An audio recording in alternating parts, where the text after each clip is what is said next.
அகம் பிரம்மாஸ்மி. நான் உங்கள் ஆத்மா சகோதரி மேக்னா. இன்று நாம் பார்க்க இருப்பது கடக ராசி புத்தாண்டு பலன்கள். 2025 சனி உங்களுக்கு 8ஆம் வீட்டிலையும், குரு பார்த்தீங்கன்னா உங்களுக்கு 12ஆம் வீட்டிலையும் இருந்திருப்பாரு. குரு பயிற்சி மட்டும்தான் 2026 நடக்க போகுது, ஜூன் மாதம்.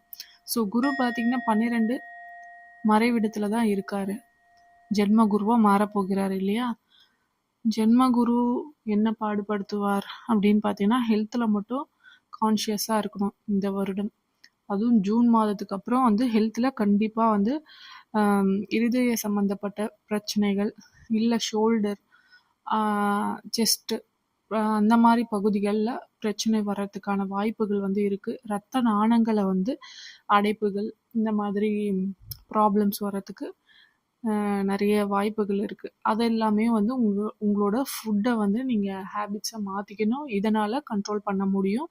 ஆரோக்கியத்தில் கவனத்தை செலுத்த வேண்டிய ஆண்டாக இந்த 2026 2027 வரையும் குரு பெயர்ச்சி, அடுத்த குரு பெயர்ச்சி வரைக்கும் நீங்கள் ஃபுட்டில் மகாலட்சுமி உங்கள் கதவை தட்ட போகிறாங்கன்னு வச்சுக்கோங்க.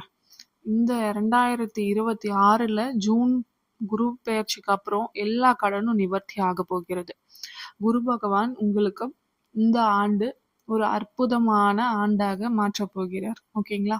இதுல எந்த ஒரு மாற்றமும் கிடையாது. என்ன எதுவுமே இல்லை, எப்படி மாற்றுவாரு சும்மா சொல்லாதீங்க அப்படின்னு பார்த்தீங்கன்னாலும் கண்டிப்பா மாறப்போகுது. நீங்க உங்க பயத்தை தயவு செய்து கண்டிப்பா விடணும். இந்த டைம்ல பயத்தை விட்டா மட்டும்தான் ஏதோ ஒரு முயற்சி செய்ய முடியும். பயத்திலேயே இருந்தோம்னா அப்படியே இருந்து நம்ம மேலே போக வேண்டியதுதான். ஸோ பயத்திலேருந்து வெளியே நீங்கள் ஒரு தொழிலை ஆரம்பிக்கணும்.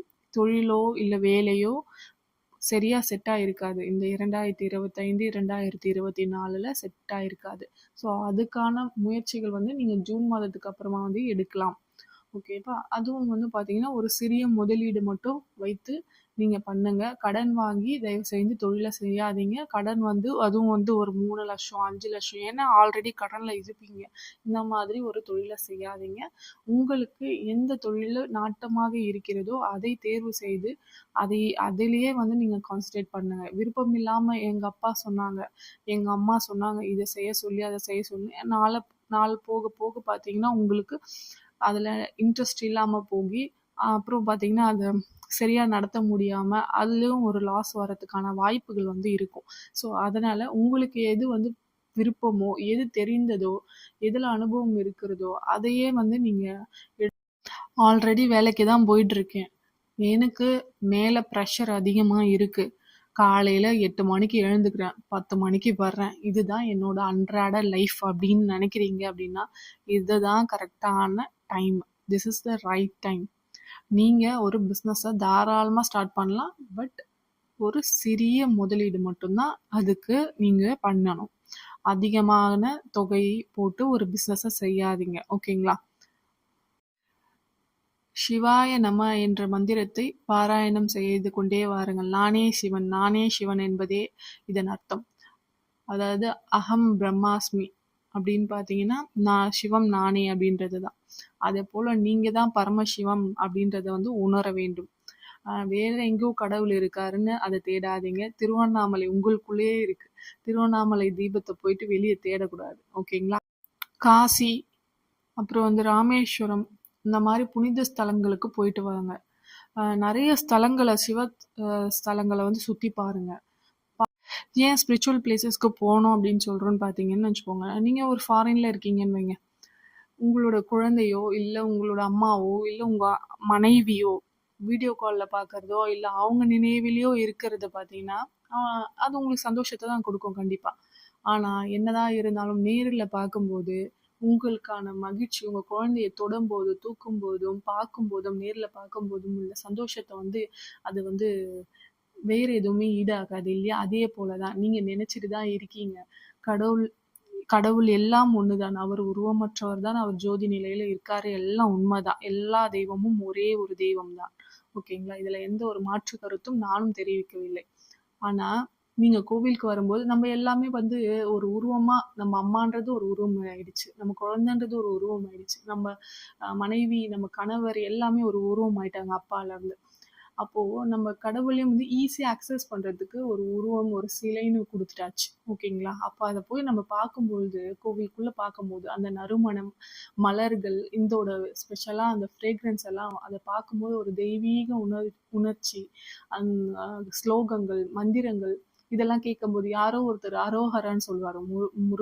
முருகன கோயிலுக்கு நீங்க போகும்போது. அப்ப எல்லாம் பார்த்தீங்கன்னா, உங்களுக்கு ஒரு பாசிட்டிவ் வைப் வரும். அந்த பாசிட்டிவ் வைப் எவ்ளோ கஷ்டத்த இருந்தாலும், அந்த கஷ்டத்துலேருந்து உங்கள வெளிய கொண்டு வந்து, நான் நிம்மதியா இருக்கேன் இந்த டைம்ல. நான் பீஸ்ஃபுல்லா ஆயிட்டேன். அப்படின்ற ஒரு சந்தோஷத்த உங்களுக்கு குடுக்கும். அந்த சந்தோஷத்துலேருந்து நீங்க வெளிய வந்து துணிவா ஒரு முயற்சியில தாராளமா இறங்க முடியும்.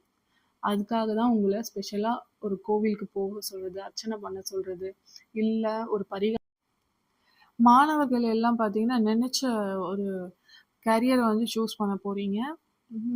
குறிப்பா மருத்துவ படிப்புகள்லாம் படிக்கணும் அப்படின்னு நினைக்கிறவங்களுக்கு இந்த 2026 ட்ரை பண்றோம்.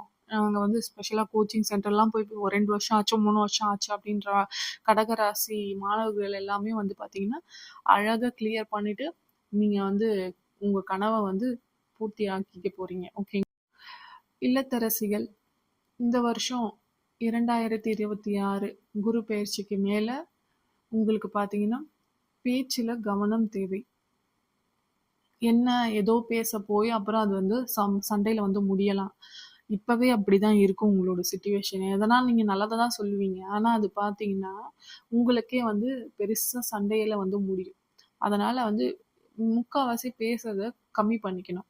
அதுக்கப்புறம் ஆரோக்கியத்திலும் கவனம் தேவை. சாப்பாட்டுல ரொம்ப வந்து கான்ஷியஸா இருக்கணும். ஃபுட் பாய்சன் மாரி ஆகறதுக்கான வாய்ப்புகள்லாம் இருக்கும். ஸோ ஃப்ரெஷ் ஃபுட்ஸா எடுத்துக்கோங்க. அ காலையில சமைத்த உணவை தான் நைட்ல சாப்பிடுறது, இல்ல நைட்டு சமைச்ச உணவ அடுத்த நாள் காலையில சாப்பிடுறது, இந்த மாதிரி பழக்கத்துல இருந்தீங்கன்னா, தயவு செஞ்சு அந்த பழக்கத்த வந்து மாற்றிக்கணும். அதுக்கப்புறம் பார்த்தீங்கன்னா, பக்கத்துல இருக்க பார்க்கு, பக்கத்துல இருக்க கோவிலுக்கெல்லாம் தினம்தோறும் ஒரு 1 மணி நேரமாவது வெளிய டைம் ஸ்பெண்ட் பண்ணுங்க. வீட்டுக்குள்ளேயே முடங்கி தயவு செஞ்சு கெடுக்காதீர்கள். இதுவே உங்களுக்கு ஸ்ட்ரெஸ் ஆகி வீட்ல வந்து தேவையில்லாத வாக்குவாதத்தெல்லாம் ஈடுபடுறதுக்கு ஒரு வழியா மாறிடும். அதனால வெளிய உங்க பிள்ளைகள் இருந்தாங்க அப்படின்னு பார்த்தீங்கன்னா, அவங்களையும் கூட சேர்த்து நீங்க கூட்டிட்டு போயிட்டு, கோவில்லாம் பார்த்தீங்கன்னா, ஒரு ம் அ எல்லாருமே சொல்லுவாங்க. நம்ம ஒரு 3 சுத்து சுத்திட்டு வாங்க. அது எல்லாம் ஒரு நடைப்பயிற்சிக்காக தான் இது எல்லாமே பண்ணது. ஓகேங்களா? தினம் சென்று வாருங்கள். இந்த பழக்கத்தெல்லாம் ஏன் கொண்டு வர சொன்னாங்க அப்படின்னு பார்த்தீங்கன்னா, ஒரு நடைப்பயிற்சி மாரி தான். எங்கேயுமே நம்மளால லாங்கா போக முடியாது, வர முடியாது இல்லையா? அப்படியே அருகில் உள்ள கோயிலுக்கு தினம் போயிட்டு வரது ஒரு வாக்கிங் மாதிரி இருக்கும். இந்த பர்ப்பஸ்க்காக தான் வந்து கோவிலுக்கு அரிசி உணவு எல்லாமே வந்து கொஞ்சம் தவிர்க்கணும் இந்த டைம்ல. சோளம், அப்புறம் இந்த கம்பு, ராகி இந்த மாதிரி உணவுப் பொருட்கள வந்து அன்றாட உணவுல நீங்க சேர்த்துக்கோங்க. ஹெல்த்துக்கு இம்பார்ட்டன்ஸ் குடுங்க. பரிகாரம் அப்படின்னு பார்த்தீங்கன்னா, உங்களுக்கு சிவஸ்தலங்களுக்கு சென்று வரணும்.